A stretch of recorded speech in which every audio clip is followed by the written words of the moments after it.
Advisor prime minister of Pakistan جناب آحد خان چیمہ صاحب، انتہائی قابل احترام ممبران قومی اسمبلی،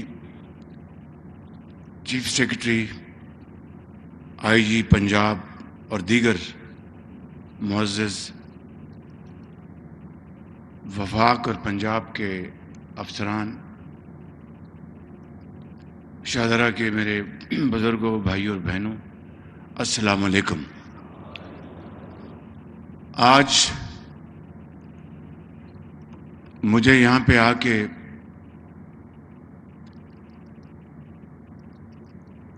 خوشی بھی ہوئی ہے اور کچھ معاملات میں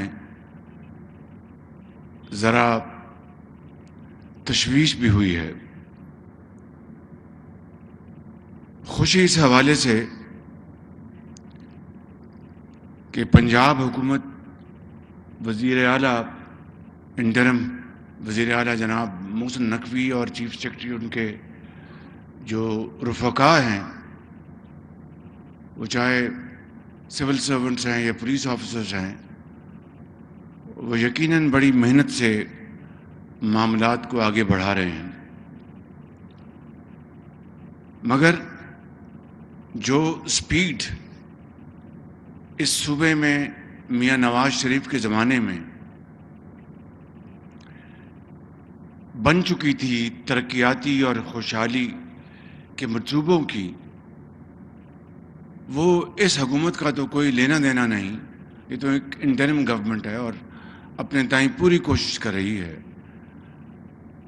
افسوسناک بات یہ ہے کہ پچھلے 4-5 سال میں نہ صرف ان تمام منصوبوں کو بریک لگ گئی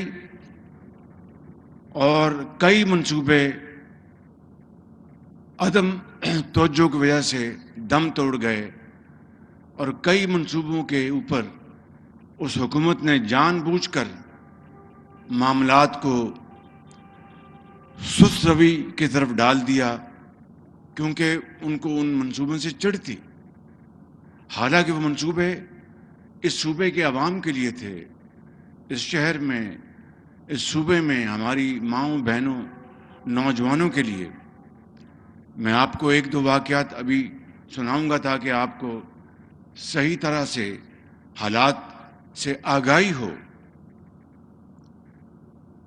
مگر آگے چلنے سے پہلے جو کمشنر لاہور ہیں علی رنداوا، ان کو میں ذاتی طور پر جانتا ہوں، انتہائی شریف النفس، آنسٹ اور فرض شناس آفیسر ہیں، اس میں کوئی دو رائے نہیں۔ اور ڈپٹی کمشنر ایک ہماری بیٹی ہیں قوم کی، ان کی بھی میں نے بڑی اچھی شہرت سنی ہے، لیکن مجھے افسوس ہوا کہ یہاں پر قالین نہیں ہونے چاہیے تھے، علی رنداوا کے ہوتے ہوئے قالین نہیں ہونے چاہیے تھے، یہاں پر چادر ہوتی زمین پہ۔ آج کل کے جو حالات ہیں ان کو دیکھتے ہوئے میں سمجھتا ہوں کہ سادگی ہمارا اوڑھنا بچھونا ہونا چاہیے، لیکن علی چھوٹے بھائیوں کی طرح ہے، انشاءاللہ مجھے امید ہے جہاں پر وہ دن رات محنت کر رہا ہے فری آٹے کی ترسیل کے لیے، علی رنداوا نے بے پناہ محنت کی ہے، چیف سیکرٹری کی سربراہی میں، چیف منسٹر کی سپرویژن میں، اور اس خاتون، اس بچی نے، ڈپٹی کمشنر نے، اور پولیس کے جو آفیسرز ہیں درجہ بدرجہ۔ میں سمجھتا ہوں کہ یہ میری زندگی کا ایک سب سے بڑا رسکی منصوبہ تھا، یہ فری آٹا۔ میں نے اپنے زمانہ خادم پنجاب میں 12 سال رمضان شریف میں ہر دکان میں سستا یعنی سبسڈائز آٹا دیا، فری آٹا کا میں نے کبھی سوچا نہیں تھا۔ یہ اختراع جو سوچ اس نوجوان انٹرم چیف منسٹر کی تھی، محسن نقوی صاحب کی، اور پھر جب میں نے میٹنگز کی اور کئی میٹنگز کی تو انہوں نے، اور چیف سیکرٹری صاحب بھی موجود تھے اور بھی لوگ موجود تھے، میں یہ کہہ رہا تھا کہ ہم ہر دکان پہ سستا آٹا دیں، فری نہ دیں، تاکہ دکم پیل ہوئی تو اس کا کون جواب دے گا، کہیں خدا نہ خواستہ معاملات ہاتھ سے نکل جائیں۔ بڑی سوچ بچار کے بعد یہ فیصلہ ہوا. کہیں اکا دکا واقعات ہوئے جس کا ہم سب کو بہت افسوس ہے، لیکن میں یہاں پر شاباش دینا چاہتا ہوں پنجاب کے چیف منسٹر کو اور پنجاب کے چیف سیکرٹری اور آئی جی پنجاب کو اور ان کی تمام انتظامیہ کو کہ انہوں نے بڑی جاں فشانی سے یہ مرحلہ طے کیا. ابھی بھی کچھ دن باقی ہیں. انشاءاللہ یہ فری آٹے کا جو مرحلہ انشاءاللہ بڑی اچھے طریقے سے طے ہو جائے گا. تقریباً 8 سے لے کے 10 کروڑ لوگوں کو اس فری آٹا سے اس کا فائدہ پہنچ رہا ہے. 8 سے 10 کروڑ لوگ پنجاب میں. یہ کوئی معمولی بات نہیں ہے. منہ سے کہہ دینا کہ 8 سے 10 کروڑ لوگ اس سے مستفید ہو رہے ہیں. اور پھر شناختی کارڈ جو کہ پاورٹی اسکور میں جن کا نام درج نہیں تھا ان کے لیے بھی ہم نے کہا کہ ان کو دیا جائے تاکہ خلق خدا ہے، شاید کسی کی آواز آسمانوں کو چیرتی ہوئی اللہ تعالیٰ کے ہاں پہنچ جائے اور قبولیت ہو اور پاکستان کے حالات اللہ تعالیٰ بدل دے اور صحیح معنوں میں اس کو قائد اور اقبال کا پاکستان بنائے. تو اس لیے 10 کروڑ لوگوں تک یہ فری آٹا اس کی ترسیل ہوئی ہے، جو کہ ایک بہت بڑا تاریخ کا پہلا موقع ہے 75 سال میں. اور میں ایک مرتبہ پھر ان کو سب کو میں ستائش پیش کرتا ہوں. انشاءاللہ بہت شاندار کام ادا کیا ہے. آگے چل کر میں یہ کہنا چاہتا ہوں کہ اس شہر لاہور اس شہر لاہور میں جو میاں نواز شریف کی قیادت میں جو منصوبے بنائے گئے آپ کے بچوں کی، آپ کے آنے والی نسلوں کی خوشحالی اور سکون اور ان کی حفاظت کے لیے، وہ بے شمار ہے. میں کسی ایک منصوبے کا نام نہ لوں، اگر گنتی شروع کروں تو شاید فہرست مکمل نہیں ہوگی، مگر یہ نشست یہ برخاست ہو جائے گی. چاہے یہ گریٹر اقبال پارک ہو، چاہے آپ کا میٹرو بس ہو، چاہے آپ کا یہ ہسپتال ہو، چاہے آپ کی یہ کرکٹ گراؤنڈ ہو. یاد ہے نا آپ کو یہ کرکٹ گراؤنڈ، یہاں پر آوارہ کتے پھرتے تھے، نشئی بیٹھتے تھے. درست ہے کہ نہیں درست ہے؟ بھائی زور سے بات کرو، یہ بات درست ہے؟ بجلی کے منصوبے 20 گھنٹے کی لوڈ شیڈنگ تھی. نواز شریف کی قیادت میں 20 گھنٹے کی لوڈ شیڈنگ ختم ہوئی 2018 میں. یہ کوئی معمولی بات نہیں تھی. یہ اللہ تعالیٰ کے فضل و کرم سے ایک بڑا عظیم کارنامہ تھا کہ بجلی کی لوڈ شیڈنگ ختم کرنا. اس کے بعد کیا ہوا؟ آج میں آپ سے بڑی ایک دل سے باتیں کرنا چاہتا ہوں. اس کے بعد کیا ہوا؟ 2018 میں جھرلو الیکشن ہوا اور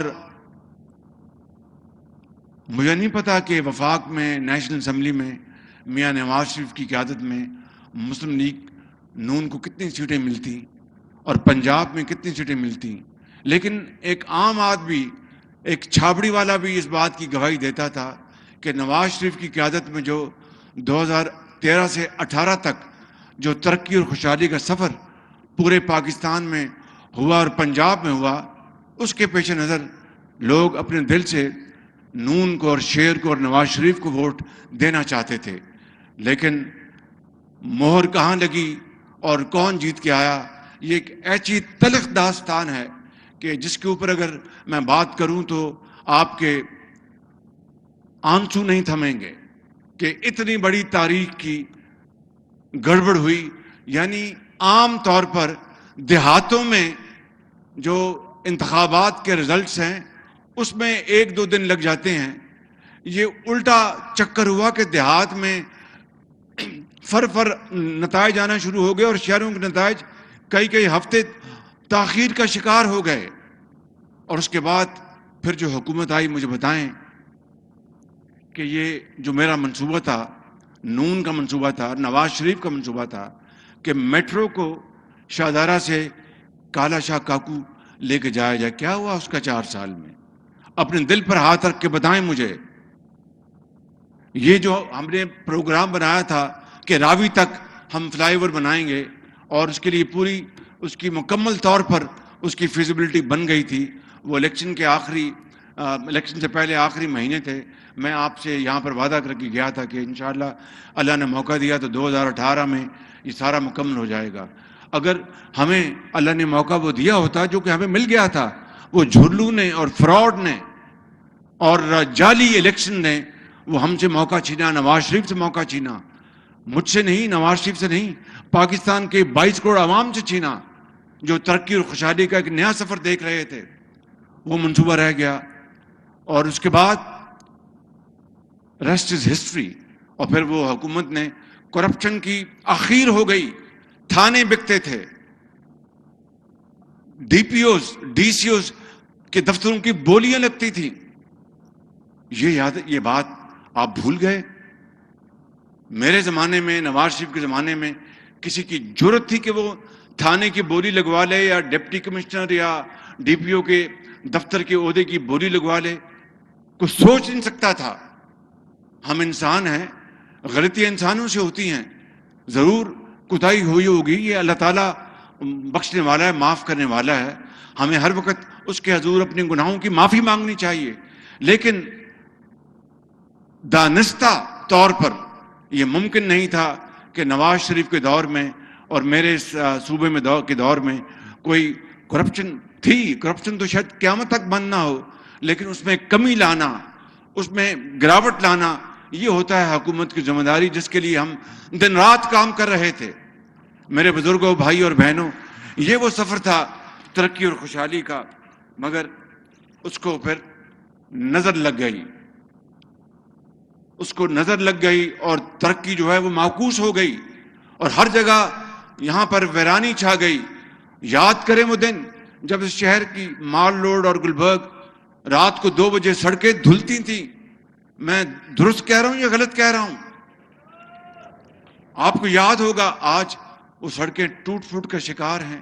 ان 4 سالوں میں سڑکیں برباد ہو گئیں، صفائی برباد ہو گئی، صفائی کا نظام ختم ہو گیا۔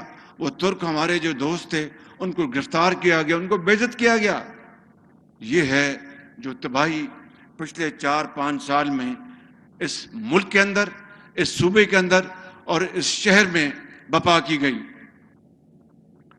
میں یہ سمجھتا ہوں کہ آج پھر ایک موقع آیا ہے۔ دیکھیے، مہنگائی ہے، اس میں کوئی شک نہیں۔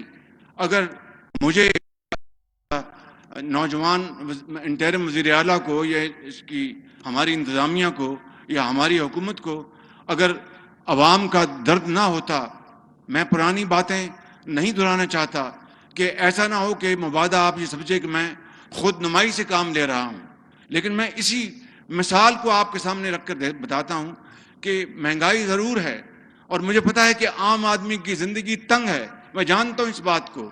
اسی لیے ہم نے یہ فری آٹے کا انتظام کیا۔ اس کے اوپر کتنے ارب لگے؟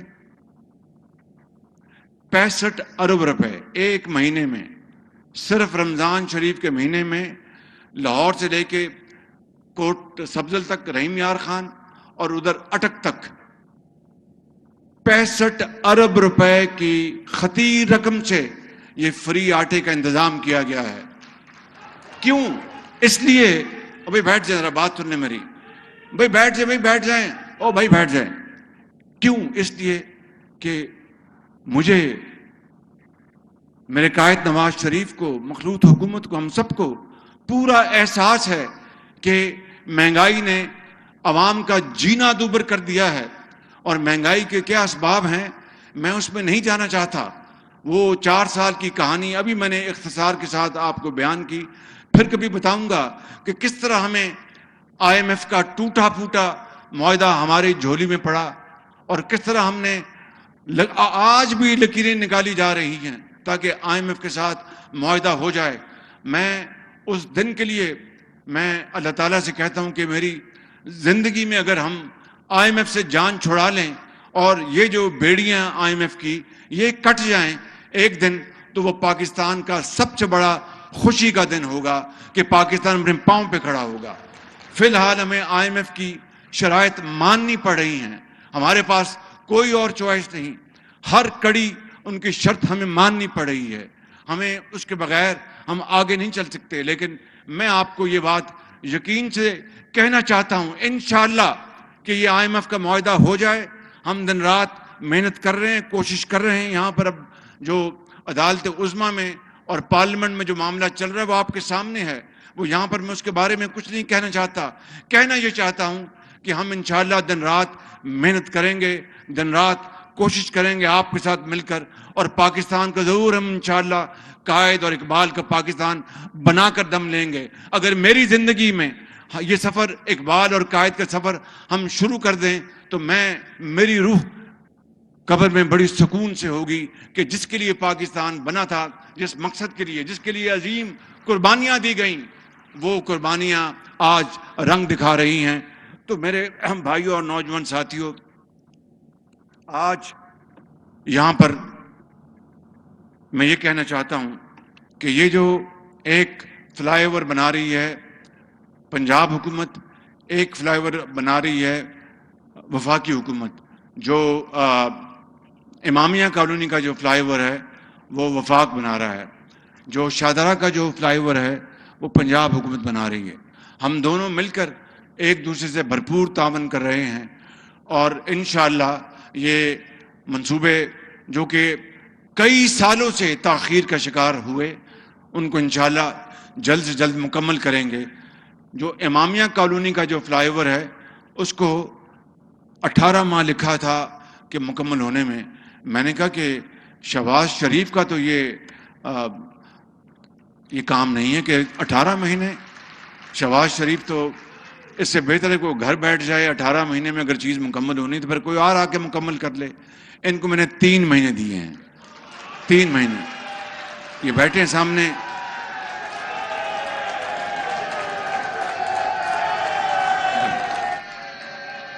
بیٹھ جائیں. کیپٹن صاحب بیٹھے ہیں جو سیکرٹری میں, بیٹھ جائیں.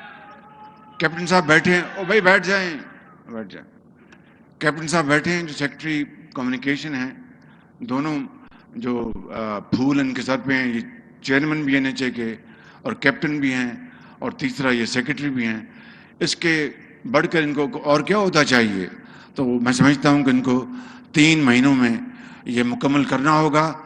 کائنڈلی ذرا کھڑے ہو, ذرا اپنا چہرہ دکھائیں عوام کو. اس طرف ہو کے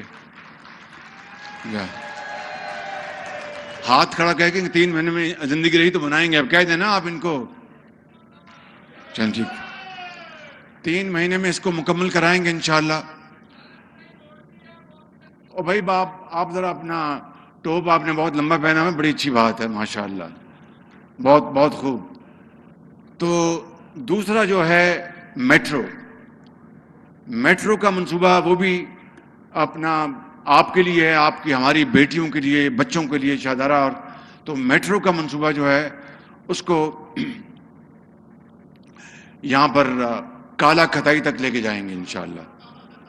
کالا شکاکو, سوری, تھینک یو, کالا شکاکو لے کے جائیں گے اس کو, تاکہ یہ جو ٹریفک کا ازدحام ہے یہ ختم ہو. اور اس کے لیے ابھی بیٹھ جائیں, بیٹھ جائیں, ابھی بیٹھ جاؤ, یہ ازدحام ختم ہو. تو اس کو ہم انشاءاللہ کالا شکاکو لے کے جائیں گے. یہ میری وزیر اعلیٰ صاحب سے بھی بات ہو گئی ہے, اور یہ منصوبے عوام کے ہیں. اور آپ دیکھیے کہ جب 2018 کے الیکشن میں ابھی کئی مہینے پڑے تھے, تو اس وقت کے جو چیف جسٹس تھے ثاقب نثار, انہوں نے ان تمام منصوبوں پر پابندیاں لگا دی تھیں. کیوں؟ اس لیے کہ نون لیگ نہ جیت سکے. انہوں نے باقاعدہ بلا کر افسروں کو تنبیہ کی. اپنی عدالت میں ہفتے اور اتوار کے دن جو عدالت لگتے تھے وہ کسی یتیم کی درخواست کے اوپر فیصلہ کرنے کے لیے نہیں, کسی بیوہ کو اس کا حق دلانے کے لیے نہیں, کسی ظالم کو اس کو قرار واقعی سزا دینے کے لیے نہیں. یہ بتائیں 56 کمپنیاں یہ لے کے آئیں, یہ اتنی بڑی بڑی تنخواہیں آپ کہاں سے لے رہے ہیں یہ سرکاری افسران؟ 56 کمپنیاں. میرے بزرگوں, بھائی اور بہنوں, سن لو, اس واقعہ کو 4 سال ہو گئے ہیں. 56 کمپنیوں میں کون سی ایک کمپنی ہے جس میں میرے خلاف ایک دہلی کی کرپشن ثابت ہوئی؟ اب وہ 56 کمپنیوں کا نعرہ کیوں نہیں لگتا؟ اور وہ بڑی بڑی تنخواہیں لینے والے افسران کی بات کیوں نہیں ہوتی؟ وہ صرف پنجاب میں تھی. آج بھی وفاق میں, سندھ میں, بلوچستان میں, KP میں جو کمپنیاں, جو اچھے افسر کام کرتے ہیں یا لوگ کام کرتے ہیں, ان کو بڑی تنخواہیں ملتی ہیں. ان کا تو ثاقب نثار نے کبھی پوچھا نہیں. اور ایک بات میں آپ کو آج بتانا چاہتا ہوں, یہ جو اورنج لائن ہے, اورنج لائن جانتے ہیں نا آپ, سفر کیا اس میں؟ کتنوں نے سفر کیا؟ ہاتھ کھڑا کریں. کیسا سفر ہے؟ سفر کیسا ہے؟ کیا لگتا ہے اندر بیٹھے ہوئے؟ ہندوستان دلی میں اس طرح کا ان کے یہاں بھی ہے, لیکن ہمارا اورنج لائن دلی سے کہیں بہتر ہے. یہ شہر لاہور دلی سے کہیں صاف تھا, یہ شہر لاہور دلی سے کہیں خوبصورت تھا, یہ شہر لاہور دلی سے کہیں سرسبز تھا, لیکن اس کو نظر لگ گئی ان تمام ان لوگوں کی جو نہیں چاہتے تھے کہ پاکستان ترقی کرے یا نواز شریف دوبارہ آ کر اس ترقی کے سفر کو شروع کرے.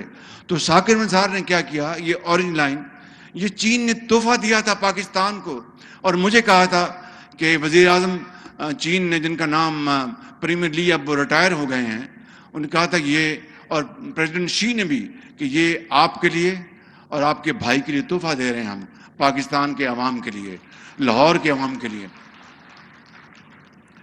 پہلے پی ٹی آئی لاہور میں گئی, درخواست دی, 11 مہینے یہاں پر کیس سنا. یہ سننے والی بات ہے, 11 مہینے کیس یہاں پر لگا رہا اورنج لائن کے خلاف, اور جو قابل احترام ججز تھے انہوں نے کرپشن کے حوالے سے ایک لفظ نہیں لکھا, کلین چٹ تھی, 300 صفحے کا وہ فیصلہ آیا. اس کے بعد پی ٹی آئی اس میں اپیل میں چلے گئے اسلام آباد سپریم کورٹ میں. یہی ثاقب نثار صاحب نے اس کی پوری پروسیڈنگز کاروائی انہوں نے سنی, اور جب مکمل ہو گئی کاروائی تو 8 مہینے فیصلہ نہ دیا. کیوں؟ کہ اورنج لائن مکمل ہو گئی الیکشن سے پہلے, تو یہ تو پھر نون لیگ کے وارے نیارے ہو جائیں گے. کتنی کم ظرفی ہے, کتنی ایک پست سوچ ہے کہ یہ منصوبہ میرا نہیں تھا, یہ میری قوم کی بیٹیوں کا, بیٹوں کا, نوجوانوں کا, بزرگوں کا, ماؤں کا, مریضوں کا, ڈاکٹروں کا, طالب علموں کا, استادوں کا, ایک بیوہ کا, ایک یتیم کا منصوبہ تھا, جس کے لیے اربوں روپے چین نے ہمیں دیے تھے. اور یہ تاخیر سے جو بنا اس میں اربوں روپے قیمت بڑھ گئی, سود اس کا پڑا, عوام کو اس کا فائدہ نہ پہنچا, اور ثاقب نثار نے اپنی دل کی بڑھاس نکالی. اسی طرح P K L I, Pakistan kidney and liver institute, جو ڈیفنس میں بنایا ہم نے, اس کو ثاقب نثار نے تباہ و برباد کر دیا, صرف اس لیے کہ اپنے بھائی کو وہاں پر اپنا انچارج لگوانا چاہتے تھے. جو لوگ, جو قومیں اس طرح تباہی کا شکار ہوتی ہیں تو پھر ان کا کوئی پرسان حال نہیں ہوتا. تو میرے بزرگوں, نوجوان ساتھیوں اور میری بیٹیوں, میں آپ کو آج کہنے آیا ہوں کہ قومیں تب بنتی ہیں کہ آپ ذاتی پسند ناپسند سے بالا تر ہو کر, آپ ذاتی انات کو ایک طرف کر کے, آپ اپنے شیخ رشید کے حلقے میں تو آپ پہنچ گئے. آپ چیف جسٹس تھے کہ شیخ رشید کے آپ اس کے الیکشن کے آپ اس کے پولنگ ایجنٹ تھے, یا آپ چیف جسٹس تھے؟ اس کے حلقے میں آپ کیا کرنے گئے تھے الیکشن سے 3 دن پہلے؟ یہ ہیں وہ تاریخی لمحے جس نے پاکستان کو آج تباہی کے دہانے پر لا کھڑا کیا. لیکن اس میں پریشان ہونے کی کوئی بات نہیں.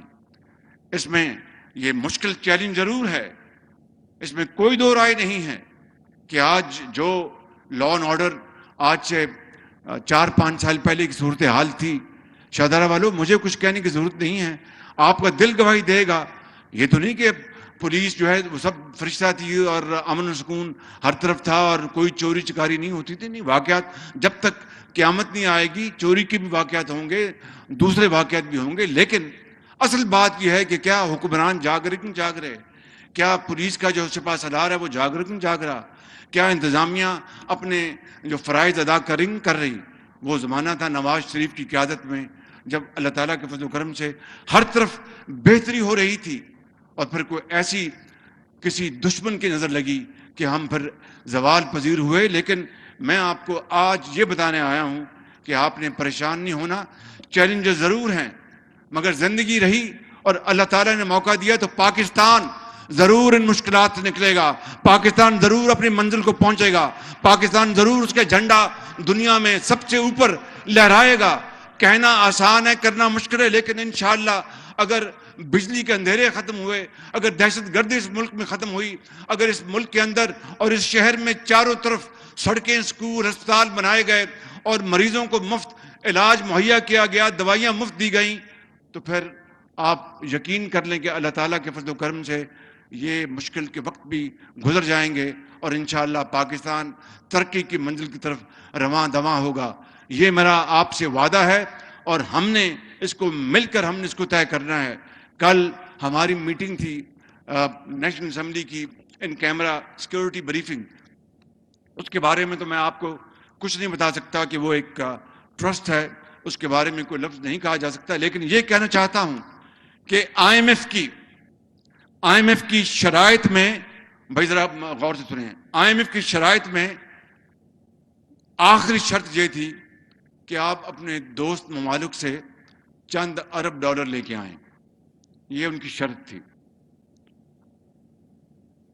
اور میں آپ کو آج حقائق بتانا چاہتا ہوں، چین نے آج سے کوئی 2-2.5 مہینے پہلے چین نے اندازہ لگا لیا کہ پاکستان کو اب مشکلات سے دوچار کیا جا رہا ہے اور ایسی کڑی شرائط پاکستان کے آگے رکھی گئی ہیں جس کو نپٹنا پاکستان کے لیے کوئی آسان کام نہیں۔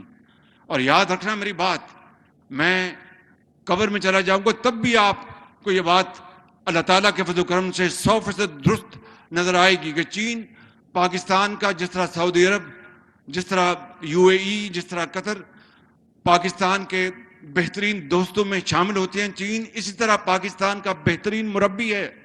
جب چین نے دیکھا کہ پاکستان کے لیے کانٹے بچھائے جا رہے اور مشکلات میں پاکستان گر رہا ہے، تو اس نے چین نے ہمیں 2 ارب ڈالر تو انہوں نے جو ہمیں دیا ہوا تھا، ہمیں گورنمنٹ ٹو گورنمنٹ قرضہ، اس کو انہوں نے رول اوور کر دیا، اور اس کے علاوہ جو قرضے ہم نے ان کو واپس کیے تھے وہ انہوں نے 2 ارب ڈالر انہوں نے ہمیں واپس کر دیے کہ یہ لے لیں، آپ اپنے پاس رکھیں تاکہ آپ اپنا کام چلائیں۔ یہ ہوتی ہے دوستی، یہ ہوتی ہے بھائی چارہ۔ اب آ جائیں، اور آئی ایم ایف نے کہا کہ یہ تو کافی نہیں ہے، ہمیں آپ اوروں سے بھی پیسے لے کے دیں۔ اب بتائیے، کیا پاکستان، آپ میں سے یہاں پر کئی لوگ بیٹھے ہیں، یہ بزرگ بیٹھے ہیں جنہوں نے ماشاءاللہ بڑی خوبصورت لمبی ٹوپی پہنی ہے، اور یہاں پر نوجوان بیٹھے ہیں، آپ میں سے کئی بڑے، آپ کے دادا، آپ کے نانا پردادا ہندوستان سے آئے ہوں گے، اپنا پاکستان بنتے وقت یا اس سے پہلے راستے میں کئیوں کے بچے شہید ہو گئے، کئی کو ماؤں کے آنچل پھٹے، کئی وہاں پر ہندوؤں سے سکھوں سے لڑے اور وہیں وہاں پر ان کی قبریں کھد گئیں، تب جا کر پاکستان مارج وجود میں آیا۔ کیا اس لیے کہ ہم قرضوں کی مے پیتے رہیں؟ اس لیے کہ ہم بیکاری بنے رہیں؟ اس لیے کہ ہم اپنے پاؤں پہ کھڑا نہ ہوں؟ نہیں، ان کی قبریں، ان کی روحیں قبروں میں تڑپ رہی ہیں اور آپ سے اور مجھ سے پکار کر سوال کر رہی ہیں کہ یہ وہ پاکستان نہیں ہے جس کے لیے ہم نے اپنے خونوں کا نذرانہ دیا تھا، یہ وہ پاکستان نہیں ہے جس کے لیے راستے میں میری بیٹی شہید ہو گئی تھی، یہ وہ پاکستان نہیں ہے جس کے لیے میری والدہ نے دم توڑا تھا امرتسر میں یا اٹاری میں یا کسی اور جگہ پر، یہ وہ پاکستان نہیں ہے۔ میں سمجھتا ہوں کہ یہی وہ پاکستان جس کا خواب اقبال نے اور حضرت قائد اعظم نے بتایا تھا، وہ پاکستان جس کے لیے لاکھوں لوگوں نے قربانیاں دی تھیں، ہنوز شرمندہ تعبیر ہے۔ اور یہ میں نے جو چین کی آپ کو مثال بتائی ہے، اب میں آپ کو آخری بات اس بارے میں بتانا چاہتا ہوں۔ تو آئی ایم ایف نے کہا کہ باقی اپنے دوستوں سے پیسے لے کے دیں، تو چنانچہ پچھلے 1.5 مہینے میں ہم نے سر توڑ کوشش کی، اور میں انتہائی شکر گزار ہوں سعودی عربیہ کا، انتہائی شکر گزار ہوں میں اپنے UAE کا، جنہوں نے ہمیں 3 ارب ڈالر دیے ہیں، ہمیں 3 ارب ڈالر۔ اور اس کے لیے میں تو ان سے جا کے بات کرایا تھا، لیکن اس کے لیے جو تگ و دو کی ہے، جو محنت کی ہے، جو پسینہ کرایا ہے، میں آپ کو ایمانداری سے بتا رہا ہوں، وہ ہمارے نوجوان فارن منسٹر بلاول بھٹو نے کوشش کی، اسحاق ڈار صاحب جن کو راتوں کو بھی نیند نہیں آتی بیچاروں کو، وہ اس کام کے لیے دن رات جتے رہے، اور جو نئے جو سپہ سالار آئے ہیں جنرل عاصم منیر, راتوں کو یہ جاگے اور سعودی عربیہ سے, یو اے ای سے میں نے اس طرح یہ معاملہ طے پایا, اور اب آئی ایم ایف کے پاس کوئی بہانہ نہیں ہے. تمام شرائط منظور ہو گئی ہیں, انشاءاللہ وہ قرضہ اب منظور ہوگا, لیکن فیصلہ یہ کرنا ہے کہ ہم نے قرضوں کے اوپر زندگی بسر کرنی ہے یا خود اپنے پاؤں پر کھڑے ہو کے محنت, امانت اور دیانت کے ذریعے ہم نے پاکستان کو, اپنے خاندان کو, بچوں کو بنانا ہے, سنوارنا ہے. یہ ہے وہ سوال جس کا جواب آپ نے اور 22 کروڑ عوام نے دینا ہے, جس کا جواب میں نے دینا ہے اس عدالت میں اور اللہ کی عدالت میں. تو میں آپ کو جو آج آخری بات کرنے آیا ہوں, میرے بزرگوں, نوجوان ساتھیوں اور بہنوں, سن لو میری بات. وہ قومیں تبھی ترقی کرتی ہیں جو خود اٹھتی ہیں اور فیصلہ کر لیتی ہیں کہ اللہ کے سہارے ہم نے زندہ رہنا ہے عزت کے ساتھ اور اپنا مقام پیدا کرنا ہے. اور وہ مقام جو ہے وہ کس طرح پیدا ہوتا ہے؟ وہ جادو ٹونے کے بغیر نہیں ہوتا, وہ چھو منتر سے نہیں ہوتا, وہ محنت سے ہوتا ہے, وہ ریاضت سے ہوتا ہے, وہ دیانت سے ہوتا ہے. اسی لیے میں اس شعر کے اوپر اپنی بات ختم کرتا ہوں کہ جب اپنا قافلہ عزم و یقین سے نکلے گا, جب اپنا قافلہ عزم و یقین سے نکلے گا, جہاں سے چاہیں گے رستہ وہیں سے نکلے گا. وطن کی مٹی مجھے ایڑیاں رگڑنے دے, مجھے یقین ہے چشمہ یہیں سے نکلے گا. رانا صاحب نے کوٹ عبد المالک میں ہسپتال کی بات کی, تو میں چیف سیکرٹری صاحب کو گزارش کروں گا کہ وہ سی ایم کو کہیں کہ اس کی فیزیبلٹی فوراً بنوائیں اور وہاں پر ہسپتال بنوائیں اور لوگوں کی دعائیں لیں. پاکستان پائندہ باد. ملٹی لیول شاہدرہ چوک فلائی اوور